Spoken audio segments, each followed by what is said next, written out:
Good afternoon and welcome to this edition of Live from NOIRLab at Arizona. I'm your host Rob Sparks with our moderator Jamaica Marshall in the chat room, and it looks like our guest is just arriving now, so that'll be great. Our guest today is Bill Buckingham, who will be opening your windows on the universe, talking about a project that I'm very excited about. If you have any questions or comments, you can enter them in the chat box and we will relay them to Bill. Looking forward to seeing this talk today. First, I'd like to tell you about Kitt Peak National Observatory. Kitt Peak was funded by the National Science Foundation and is a NOIRLab facility. It was founded in 1958 and is located on land leased from the Autumn Nation. Hi, Bill. How you doing? Pretty good. Yeah, we just went live here. I'm going through the introduction. I'll introduce you in just a minute here, okay? You take your time. I'm still rebooting my PowerPoint. Okay, super. And I'll make sure to promote you to co-host and all that fun stuff here too. Okay. So anyway, it's located on land leased from the Autumn Nation. We are indebted to them for letting us use one of their sacred mountains for astronomical research. Kitt Peak is home to over 24 optical telescopes as well as 2 radio telescopes. Now, every week we like to feature a little science story from our site, every edition, and this week I have something a little bit different. This was an article that appeared in the Arizona Daily Star a couple days ago, which I will actually make sure to put in the chat here in just a minute. And I can't see the actual title of the article because my bar's in front. How to enjoy an evening under the stars in Tucson. The article highlights several places in Arizona to the Tucson area to gaze, including Kitt Peak National Observatory. Although Kitt Peak is currently closed to the public and not doing nighttime observing programs, I'm including this article here because it includes some really fantastic photos of the construction of Kitt Peak National Observatory, including this picture right here of the construction of the McMath Pier Solar Telescope. I believe this one is in the late 1950s, and this telescope was completed in 1962. I included this slide because we will be hearing a lot more about the McMath-Pierce Telescope from our speaker today, but I will refrain from further spoilers at this point. The link to the article will be in the chat, and we will, of course, put it in the notes to the video when we post the edited video afterwards. Now I'd like to introduce our guest here. Hopefully he will have his computer up and running and ready to share screen momentarily. Yeah, just another minute or two. Okay. It's an old machine. We can filibuster for you if needed. Yes, please. Thank you. But Bill Buckingham has been the Kitt Peak Visitor Center manager since January of 2015. He developed a new vision for the McMath-Pierce Solar Observatory at Kitt Peak, which is what we'll be talking about today. Prior to his arrival at Kitt Peak, Bill directed the NASA Goddard Space Flight Center Visitors Program. He also served as Executive Director, Planetarium Director, Exhibits Department Director, and Exhibits Developer for science museums and observatories across the country. In his free time, he enjoys hiking, flying his vintage 1940s vintage aircraft, collecting rocks and fossils. And I know he enjoys flying those aircraft because occasionally I'll see him post pictures on Facebook of one of his heritage flights, or whatever, I think they call them heritage flights, something like that, and they're absolutely fun. I'd love to do one of those too sometime. So anyway, Bill's still working on his computer. He had a little computer glitch right before this, so we had to reboot the computer, and we'll be ready in a minute here. In the meantime, I can also just mention the McMath-Pierce Solar Telescope, one of my favorite memories of that telescope. A few years ago, I got to give a tour to the daughter of the architect of the telescope and her family. The architect of that telescope was Myron Goldsmith. He's an architect from Chicago, I believe. I believe that's where their family was from. And after giving them a tour, they gave me a little book about their father's architecture, Myron Goldsmith's architecture. And the cover photo of the book was the McMath-Pierce Solar Telescope.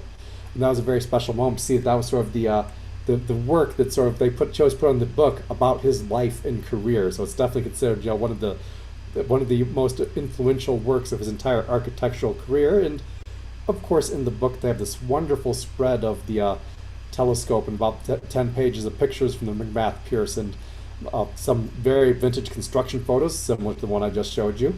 But one of my favorite pictures in there was the picture that showed several little miniature models that they built of the McMath-Pierce Solar Telescope, but also about 5 or 6 other models of different conceptual designs for this telescope.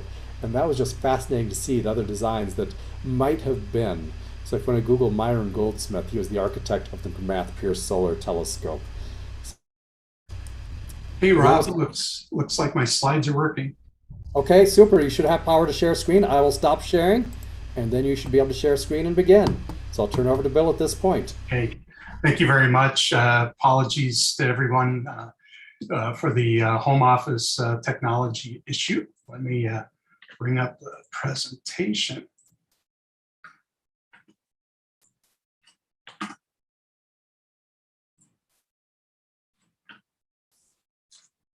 Okay, so Rob did a great job introducing you to the observatory and to the facility that I'm going to talk a little bit about. Has an amazing history like other facilities at the Kitt Peak National Observatory. So we'll just jump right in. We're going to talk about something called Windows on the Universe Center for Astronomy Outreach. The observatory was founded, just to kind of work our way through the requisite organizational names. The observatory was founded in 1958 with funding by a federal agency whose mission is to support science and technology research in the United States. And it was established in 1958. If you think back what was happening in American history at the time, in the 1950s, this was the Sputnik era. The space race had begun, and the United States started to seriously invest in all sorts of science, engineering, mathematics, research, as well as education. And it was in that backdrop of American history that the observatory was born in order to strengthen astronomical research here in the United States. The observatory is located about 55 miles west of Tucson, Arizona. You can see at the top of the mountain a few of the facilities located up there, a few of the telescope domes. We are located on the beautiful Tohono O'odham Indian Reservation. We do not own the mountain. We do not own the mountaintop. We lease it from the tribe on whose wonderful cooperation has been so helpful over the decades since our founding. One of the nice things about this area, which is referred to by biologists as a sky island, is the mountaintop is not the desert scenery that you find down below, but rather the beautiful wildlife, the flowers, and everything else that goes along with it. So it's a beautiful place, as well as a great place to do astronomy. Here are some other views of the observatory, both daytime and especially nighttime. It's that nighttime view, after all, that is the reason for our being on the top of this sacred mountain to the Tohono O'odham. This is a view that you would see pretty much with the unaided eye on a moonless night in July or August on the observatory. Those are not clouds. Those are billions and billions, as Carl Sagan might say, of stars comprising a small piece of our home galaxy, the Milky Way. Well, Rob showed you a little bit of historical photo. I'll show you another view, because this is one particular facility under construction, the McMath Solar Observatory. This was meant to be the largest solar telescope, largest solar observatory in the world.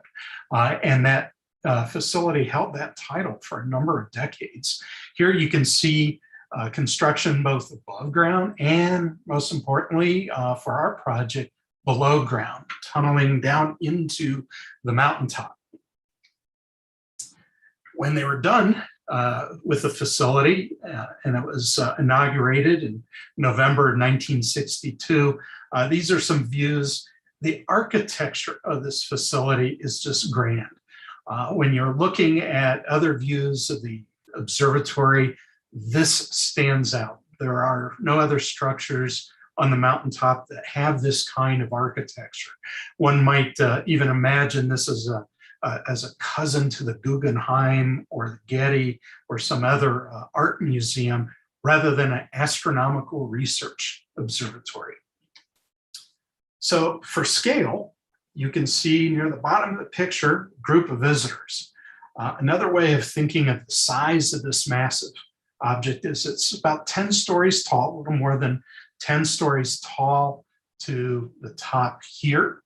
And the large white diagonal structure you see going down to your right is some 200 feet long. So this is a facility you can see from 60, 70 miles away on a clear day. It really dominates this part of the observatory landscape.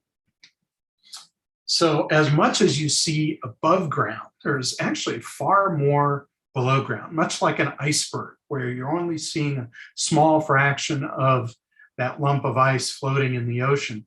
This is true with the solar observatory as well. Most of it actually lies underground.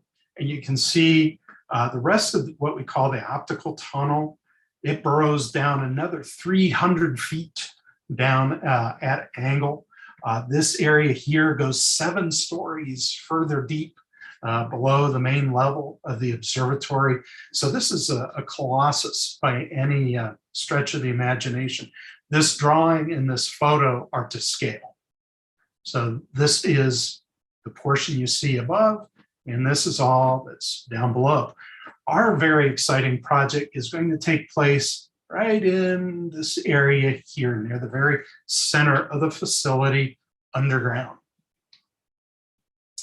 The whole point of the McMath Solar Observatory was to provide telescopes that collect sunlight. It was envisioned at first as being the largest solar telescope on the Earth. And not only did it meet that challenge or that milestone, but it houses 3 solar telescopes at the top of that 100-foot tower. These 3 telescopes located right here. The main purpose of any telescope is to collect light.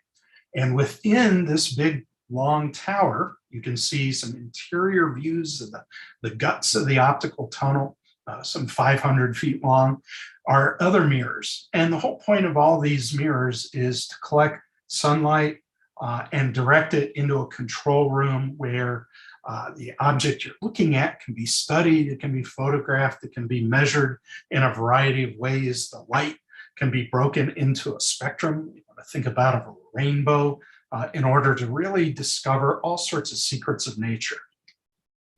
Well, it didn't take very long for the facility to start being turned skyward after the sun had set.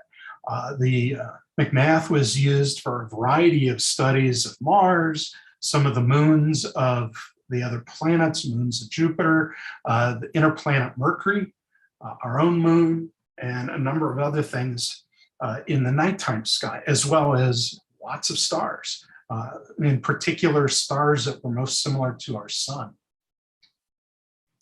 The observatory, both the McMath and Kitt Peak in general, have too long of a resume of discoveries and advancements that were made, both in discoveries of secrets of the universe, as well as developments in the technology that allow us to unlock those secrets. You can see a list of some of those. I want to focus on the role that the McMath Observatory played during the space race, during the early days of the space race. As both Rob and I mentioned, the facility came online in 1962. And in 1964, in the spring of 64, we started hosting groups of the original astronauts, the Mercury 7, the Gemini, the Apollo astronauts, to study the object that many of them would eventually travel to, and some would even step foot upon. One of the capabilities that the McMath has that many other telescopes do not have is it has the ability to project both the sun, and in the night sky, the moon has about the same size as the sun does during the day. It can project an image of the moon onto a viewing surface, a table, if you will, 3 feet across. That allows entire groups of astronauts, in this case, to look at the moon as a group, just in many ways like they would out their spacecraft windows on their voyages to the moon. One of my favorite views in the control room, this group of astronauts, as well as some observatory staff, some planetary geologists, standing there looking at a moon map before viewing a projected view of the moon. You can see here In 1964, these two guys that I have pointed out, Frank Borman, who's originally from Tucson, Arizona, and Gene Cernan, had no idea what their assignments would eventually be in the space program. Frank Borman went on to command the historic Apollo 8 mission. This was humanity's first step away from the gravity well of planet Earth. They orbited the moon Christmas Day in 1968. Gene Cernan, that you can see on the right, very young looking Gene Cernan, had the distinguishing role of being the last human to step off of the surface of the moon and commanded the very last Apollo, Apollo 17.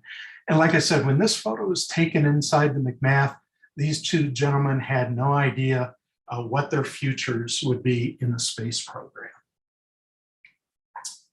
So the observatory had a rich history, but like many pieces of technology, whether it's your automobile, a computer, or other things, over enough span of time, other technologies become available, resources become available, and something that might have been one of the grandest in its field starts to become less capable relative to the new technologies. So the National Science Foundation retired the McMath-Pierce Solar Observatory back at the very end of the year 2017.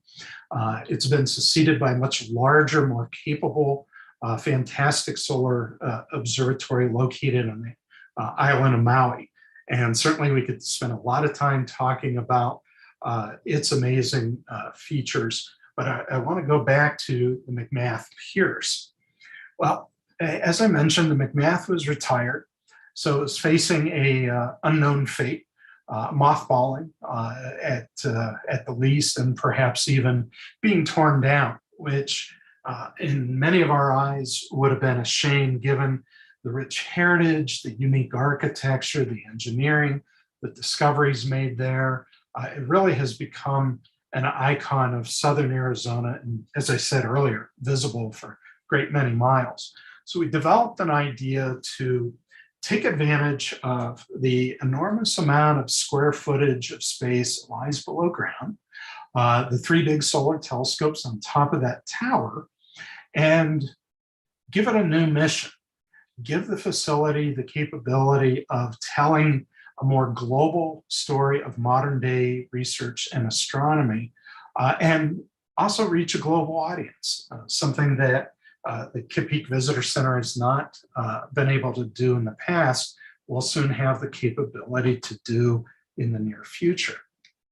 So we developed a concept where we would take some of that space that used to be occupied by old wet dark rooms, giant computer rooms, machine shops, electronic shops, and other sort of research and technology development purposes, and use those rooms instead to present the latest and greatest results from American observatories around the world. Not only the new solar telescope in Maui, but telescopes in Antarctica, Chile, New Mexico, Washington, Louisiana, the main island of Hawaii, as well as Kitt Peak. And give not only visitors to Kitt Peak, but visitors to other museums around the world a chance to see some of the latest and greatest photographs, animations, videos, and other productions, other visualizations of astronomy. As many of you know, astronomy is, I think, one of the more beautiful, more visually stunning scientific endeavors of humanity. We have really cool pictures, in other words, and we want to be able to show them. If you were to step foot into the underground layers of the McMath, you would see it laid out akin like this. Up here, lots and lots of small rooms that were used for the purposes I already described. Well, suppose you start knocking out some of those inside walls to create a smaller number of larger rooms. Well, now you have the space where you can bring a planetarium to Kitt Peak National Observatory, where you can bring something called Science on a Sphere, a classroom, immersive and interactive exhibits, and a number of other changes. You know, when the McMath was designed in the late 50s and came online in 1962, it was designed for a small number of technicians and scientists. It wasn't designed to be an educational center, which means things like spacious exhibit galleries, bathrooms and water fountains, and other creature comforts were never incorporated into its design. Our concept is to knock out some of those interior walls, put in those creature comforts, put in the exhibits and the visualization theaters, and give this facility a new lease on life. So what are some of the grand things going in there? The folks who actually run the American Weather Bureau, the National Weather Service, is called the National Oceanic and Atmospheric Administration. They developed a technique, a piece of technology that allows you to present in a rather three-dimensional manner images, data from almost any field of science, including astronomy, in an extremely dynamic manner. This system uses a sphere instead of a flat projection screen, uses a sphere that has the same color as a movie screen and is hit by projectors from all four corners of the room, creating a seamless three-dimensional projection surface that allows us to show the motions in the cloud tops of Jupiter, for example, show changes in ocean currents, weather patterns on not only the Earth, but other planets as well, eruptions and changes in the surface of the sun, motion of continents on the Earth through time, maps of galaxies and radio emissions, microwave emissions across the cosmos. It really is a very capable theater that allows us to bring astronomy in a very stunning manner. And because there are some 170 of these scattered in museums around the globe, once this comes online inside the McMath Pier at Kitt Peak, we're going to be able to take some of the latest and greatest images from those observatories around the world that are funded by the National Science Foundation, some of which are operated by ARA and other entities, and produce Science on a Sphere movies and animations and graphics, and then upload those to the user groups that all operate Science on a Spheres, museums and visitor centers and national parks around the planet. So we'll be able to share the wonders of Kitt Peak, the wonders of other observatories in a way that we've never been able to do before. Something else that will be found inside the McMath Piers, those three heliostats will still be able to project. Here's a view of the sun setting over a mountain range about 85, 90 miles away. So these hills are a mountaintop some 90 miles away. This is what a gibbous moon looks like when it's projected 3 feet across. And you can gather large audiences around the projection surface with small groups as well. We'll retain this capability from the McMath's past. And in that control room, we're going to be able to in place exhibits that tell the story of how and why the facility was designed the way it was, its role in supporting the space program, training astronauts, even things like firing powerful lasers out of the control room up at the moon and bouncing off of reflectors left behind by the astronauts from Apollo 11, 14, and 15, as well as 2 robotic Soviet probes, the Lunokhod 1 and 2, that were left behind as well. So the McMath has been used to measure to a precision of really inches the distance between the Earth and Moon, and to observe that slowly changing distance over time. as well. So we're going to bring these stories to life. We're going to showcase the people that were involved with designing and building and operating, making the discoveries with the McMath, including important roles played by the Tohono O'odham Nation tribal members that were very involved with this as well, from the earliest days of construction to later days of its operation.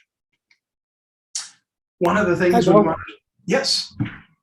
I have a question from the Facebook chat here that I just thought I'd relay to you. Sure. I believe they're referring to the Daniel K. Inouye Solar Telescope, the new one you referred to. Yes. And they're curious about how will its size give better images, and how that compares to what it'd be like how it would compare to maybe an orbiting telescope. Very good question. It has a much larger mirror than the McMath, so it's capable of resolving very small features. One of the striking differences between the DKIS telescope in Maui and the McMath is the DKIS was designed for extreme close-up views of small areas of the sun. The McMath can project and study the entire solar disk at one time. So one way to think of it is the new solar telescope is like having a very powerful magnifying glass that just looks at small areas up close and very, very sharply. Whereas the McMath was designed to study the sun in both optical wavelengths and infrared wavelengths, and view it in at a wider angle, a broader perspective, if you will. Okay, thank you. So we want to showcase all the cool things going on at National Science Foundation funded observatories in Antarctica and all the other places that I mentioned. So we're going to develop interactive exhibits that describe how some of those observatories work, what they're studying, some of the discoveries, feature some of the fantastic imageries and animations and videos produced at these facilities that have been making headlines for years now, and others that are under construction right now. One of the other things we're going to do outside of the McMath Solar Telescope is, you may notice its architecture resembles a gnomon on a sundial that you might see in your backyard, or maybe at Lowe's or Home Depot or your local nursery. That same structure and that 32-degree angle that the optical tunnel meets the ground at enables this monstrous facility, this gigantic facility, to serve as what will probably be one of the largest sundials in the world. So we're going to put outdoor markers and signage and explanatory panels that will allow people to tell solar time during their visits at Kitt Peak. And we'll have webcams at the top that allow you to follow the motion of the shadow of the McMath over the course of a day remotely. So if you are living in South Korea or Australia or Hawaii or somewhere else, you too will be able to take advantage of the McMath as a giant sundial. You can actually step inside this 500-foot optical tunnel. Inside, I'll show you this booth right here, which is accessed through a rather nondescript door on the outside, allows you to step inside the optical tunnel and be immersed by the technology inside. As you can see, the Solar Observatory is in many regards, like the universe, mostly empty space, with some pretty important pieces of engineering. These mirrors who intercept light ultimately coming from mirrors at the top when they're aimed at the sun, the moon, stars, planets. And ultimately their job is to bring that light down through the ceiling of the control room. So you can't quite see from this viewing angle here, although you can see a portal right here. So you get to step inside this observatory, which is also something that makes it rather unique. There aren't many telescopes that you can step inside of. Something else that will eventually be installed inside the McMath as part of our Windows on the Universe project will be a digital planetarium. This will allow us to project the latest and greatest from these other observatories, including Kitt Peak, in the inverse manner from Science on a Sphere. Science on a Sphere projects onto a sphere. Here, you're going to see a projection more or less from within a sphere onto a planetarium dome. And this will give us tremendous capability in not only presenting the latest and greatest science from other observatories, but as well as showcasing phenomenon like solar and lunar eclipses and meteor showers, introducing people to the constellations of the night sky as seen from their own particular locales, even on the cloudiest of nights. There are no cloudy nights inside of a planetarium. And then the other major exhibit gallery will include immersive and interactive exhibits that will design, that showcase how a telescope works. What do we mean by ultraviolet light? What do we mean by infrared light, invisible light, radio wavelengths, gravitational waves, neutrinos coming from the cosmos? We'll introduce visitors to sort of the lexicon of modern day astronomy and present it in a way that makes sense. And that also shows, I think most importantly, how it's relevant to their everyday lives. Astronomy can seem abstract and remote because so many of the things we study lie at great distances or lie great epochs back in time from us. And it's easy to think, well, it's not like medical research. It really has no practical impact on my life. We're going to show you otherwise. Some of the things we plan to offer on site, as well as some of these programs will be virtual or available in a remote manner. Astrophotography workshops. We'll have an ever-changing menu of planetarium and science on a sphere programs for visitors to choose from, live demonstrations, hands-on activities, guided tours, of course, live solar viewing, live lunar viewing. Jupiter, by the way, looks great when projected with the McMath Solar Telescope. Special interdisciplinary programs where we use arts and other media to make astronomy accessible to those who are wired to receive and experience the world in a more artistic manner. An array of programs for teachers, for students, and of course, special programs that really showcase just the wonderful uniqueness of the McMath and illustrate its really fantastically rich heritage of scientific discovery, of technological advancement, and so forth. And of course, share those experiences that we develop, those visualizations and other materials with our colleagues at museums around the world, other observatory visitor centers, national parks, and so forth. Hi, Bill. Yeah. I have another question from the Facebook chat here from Yes. Judith. And she's interested in observing the moon with the McMath-Pierce, and she's asked, how long can you see the moon in the mirror?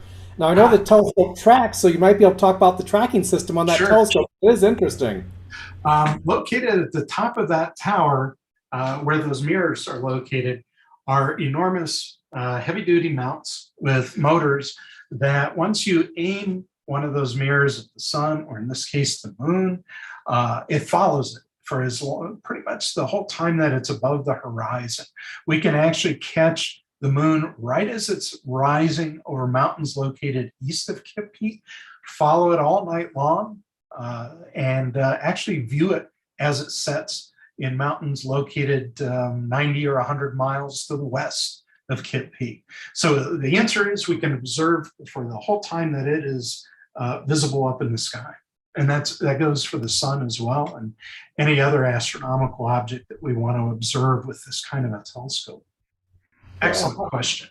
I've never looked at the moon during the day with the McMath-Pierce. How's the moon during the day? the contrast is lower, so that it's less striking than when viewing at night, but you are looking at a view of the moon that's enlarged 3 feet across. That's again something that makes the McMath rather unique compared to a great many other telescopes around the world, is that instead of viewing through an eyepiece, one person at a time, and looking at a magnified view, you and your family, your friends, your significant others can all experience the view at the same time. So it makes for a group educational experience, a very experiential kind of activity where you get to see a celestial object pumped up to 3 feet across, and that you can view with others at the same time. That's why the astronauts studied the lunar surface with the McMath prior to their missions. Okay, thank you, Bill. You know, this has been in the planning process. Gosh, I started penciling up ideas and concepts not long after I was hired. So we've been working on this concept for more than 5 years. And I am thrilled to say that only a week ago, construction started inside the underground areas of the McMath. So now you can see the solar tower and tunnel. Here's the public entrance, the front facade. This is where you go in to that labyrinth of what will house a planetarium, exhibits, and control room and such, all lying underground.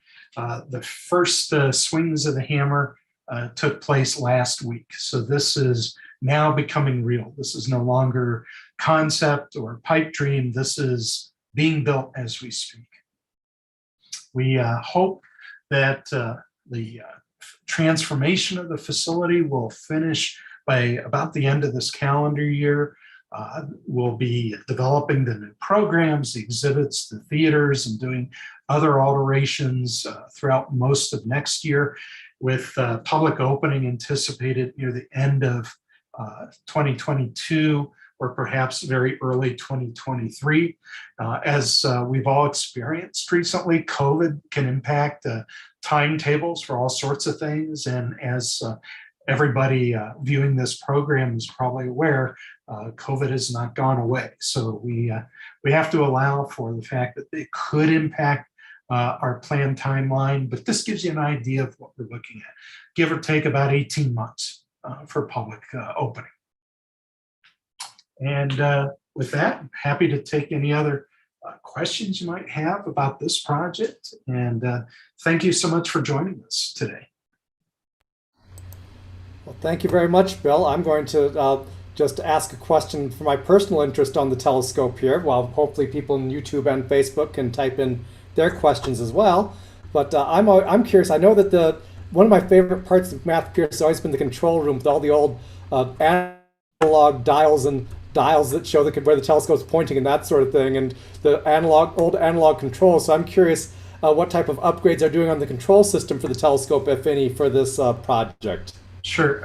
So at least for the first phase, NSF has generously provided us $4.5 million to begin the building transformation and provide some of the initial exhibits, Science and Sphere Theater. The control system dates back to 1962. So we have, if you look at the electronics that control those giant mirrors and position them and track objects in the sky, those have old electronic components, old mercury switches and such in there that would be extremely challenging to find replacements for today. So the modernization of the controls that we would like to do, that's a few years off. We'll need to raise funds and do the design and planning work for that. But our goal is to someday modernize those controls so that we can get another 60 years of life on this, as we're actually coming up on our 60th anniversary next fall of 2022, that is. So we want to give the facility just as much life as it's had with those heliostats, those solar telescopes, but it's not part of the sort of the phase one plan. I don't suppose there are any plans for the 60th anniversary or at this point, are there? Well, we'll see. We've been so narrowly focused on getting to construction. And one might wonder, well, if you're just rearranging walls and such, why would it take so many years to get to this point? Well, one of the big challenges, besides the fact that this is on a remote mountaintop 55 miles from Tucson, with all the challenges that go along with that, is the facility that will become the windows on the universe center all lies underground. And as we start knocking those walls out, those walls that hold up ceiling and tree roots and boulders and soil, we don't want that ceiling coming down. So we're re-engineering the entire structure so that it remains standing and will safely accommodate the theaters, the exhibit galleries, the classroom, the control room, and such for many, many years to come. So it's quite a bit of civil engineering, very complex civil engineering for what we're accomplishing, not to mention transforming and providing the creature comforts, heating, the air conditioning, the bathrooms, water fountains, and other things that people expect when going to a local museum, for example, as well as the immersive exhibits, the dynamic experiences that we intend to host, and the media products we want to generate with this facility. So it's going to take a while, there's a lot more challenges to it. The 70 pages of giant blueprints in all their gory detail took us several years to create those. But wow, what a facility it will be. Yeah, so it's one of my favorite places to explore and be in on Kitt Peak. So I love the McMath-Pierce, and I've been in the tunnel several times and climbed to the top, and it's just a great place to explore, and a lot of history in there. Jamaica, do we have any questions or comments from our YouTube chat, Jamaica? We sure do not at the moment. It seems like everyone is intently listening to your presentation, Bill. But I do have a question because I've never had the pleasure of visiting Kitt Peak yet, or the visitor center, the mountain, or the visitor center. And I'm really curious about the telescope. You were saying that people can possibly use. Could you tell us more about that? How can teachers or students get access to that? The solar telescope or the current visitor center telescope? I believe it was the solar telescope. Okay, so once we reopen the McMath to the public, we intend to operate it 7 days and 7 nights a week throughout the year. So during the day, people will be able to come up, purchase an admission ticket, and be escorted down to the facility where we'll have live solar viewing. Visitors will have a chance to take photographs of the projected image of the sun, as well as examine it up close themselves. In evenings, we'll be able to project the moon when it's up, Jupiter, Saturn, certain bright star clusters also look pretty impressive when projected with the McMath. So the viewing experiences for teachers and others will be something that they'll be provided with as part of their visit experience. That's amazing, Bill. That's amazing. I here in Hawaii, I had the pleasure of working at our visitor information station. It was just so much fun to interact with all the visitors and do solar viewing and get that set up during the day and transition to stargazing in the evening. I'm really looking forward to hopefully visiting sometime soon. We'd love to have you. Yes, thank you. And we do have a question here from Phil in the chat. And Phil asked, is there any word on the start of night programs, Bill? Sure. So as many of your guests may know, the observatory, like many other things in the United States, closed due to COVID. And the research side of the observatory is functioning once again. It has been reopened for several months. Reopening the visitor programs, because of the nature and size of spaces that they occur in and such, has gone more slowly. Our plan right now is to come back online in 3 phases. First phase is this fall to launch some virtual observing programs. We have a new telescope near to the visitor center that'll enable that. Remote astrophotography and viewing programs and some other online experiences. And then we're hoping that, and again, many hopes have been altered by the course of the pandemic. But right now, our plan is to relaunch on-site nighttime programs at the visitor center using our several nighttime telescopes that we have for our guests the first week of November. And then to reinstitute our daytime guided tours of certain other telescopes on the mountain next spring. So we're looking at kind of a 3-phase approach. We have a timeline on paper. What COVID may or may not do can certainly impact that paper schedule. Which I'm sure everyone understands, Bill, but I'm sure they're excited to hear even that tentative timetable, because here in the chat, Brian says Phil is hoping for November currently. So that's good. I'm sure they're happy to hear that. Yep. And for all your viewers who want to follow the news of it, either of these websites will contain up-to-date reopening plans once those are finalized. So when we are about to launch our phase 1, the virtual programs, these sites will have that information. When we get closer to relaunching our on-site programs, so the nighttime programs, go to these websites and you'll be able to find your information there. We'll make sure to have them in the video description, Bill.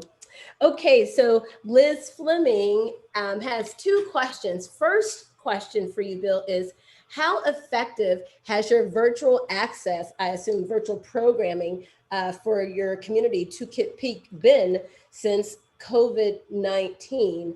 And what adjustments have you made during that to attract some of your youngest stargazers? Sure. We had just launched a number of virtual programs last spring when the staff who developed those had to be furloughed.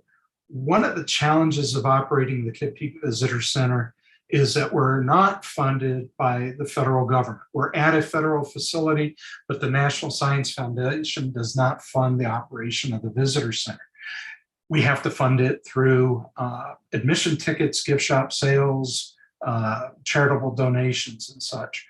So when our revenue stream, like many museums, disappeared because of the shutdown, we had to let go of a great number of the staff and suspend those virtual programs.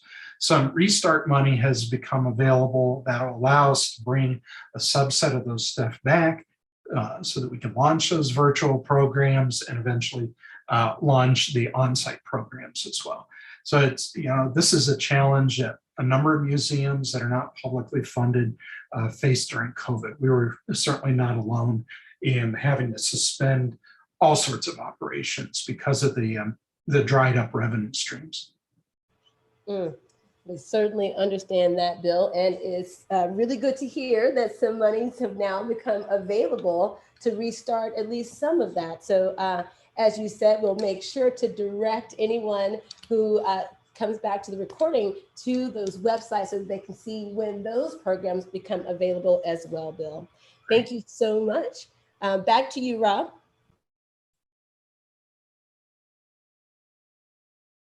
I don't see any other questions in our Facebook or YouTube chat, so I guess we can wrap up here just a few minutes early, which is not a huge issue. I'd like to thank Bill very much for coming. This was great. I'm thrilled to hear about the progress, and I'm also was very happy to hear about this because, as you said, the McMath Pier is such an iconic facility that it's visible from everywhere. And I love taking pictures of astronomical phenomena over Kitt Peak. I take sunset over Kitt Peak. I got the comet Neowise last summer over Kitt Peak. I've done the Jupiter-Saturn conjunction over Kitt Peak. So I've really taken lots of pictures where Kitt Peak and the McMath-Pierce feature in my images. So I love getting those type of things over Kitt Peak. So it is a great telescope and it's so iconic, and it's just instantly recognizable from I do it from Tucson. I don't drive out to get to there. I do it from Tucson with a zoom lens. And it's still easily visible. Yes, it is. It really is a Southern Arizona icon. And now it has an exciting new mission. Mhm. Research, not so much. Education and outreach, yes. Yes. And anyway, Jamaica, I believe next week is live from NOIRLab at Gemini. Do you have a speaker for that you can tell us about? Yes, well, actually, Rob, if you'll remember. Oh, that's next month. Yes, we're changing our schedule. Rob, why don't you update everyone on the change? Because this show was the beginning of a change in our schedule. Yes, it is. Now, instead of doing live from NOIRLab every week, thank you for reminding me, Jamaica, we are going to a once a month cadence. So the first Wednesday of each month, and this is the first Wednesday of August, is our live from NOIRLab. The first Wednesday of September will be live from NOIRLab at Chile. And then the first Wednesday of October will be the live from NOIRLab in Chile. And then in November, we'll be back to Tucson, and then we'll go Hawaii, Chile again, December, January, etc. We're doing this for several reasons, one of which is hopefully, as COVID eases, we'll be able to start in-person programs again, which means a lot of these other programs we need to spend more time on, and we have less time for live from NOIRLab. And also, of course, we have a limited number of scientists at NOIRLab, and we burn through them very quickly doing every week. So this will be great for us in a couple ways. But anyway, Jamaica, you have live from NOIRLab at Gemini coming up next month, correct? That's right. We do have live from NOIRLab at Hawaii coming up.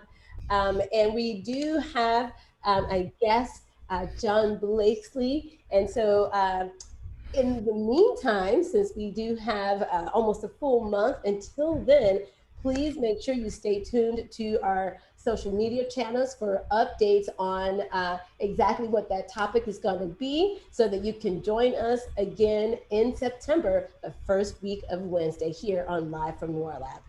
Yes, you can like our Facebook page and you'll get notices about the Live from NOIRLabs. You can subscribe to YouTube, follow us on Instagram and Twitter, and you'll stay up to date and not miss a thing. So without further ado, I'd like to thank you very much for joining us, Bill. That was fantastic. Thank you very much for the opportunity. You all have a great day. Okay, and we're signing off from this once live from NOIRLab. Bye, everyone.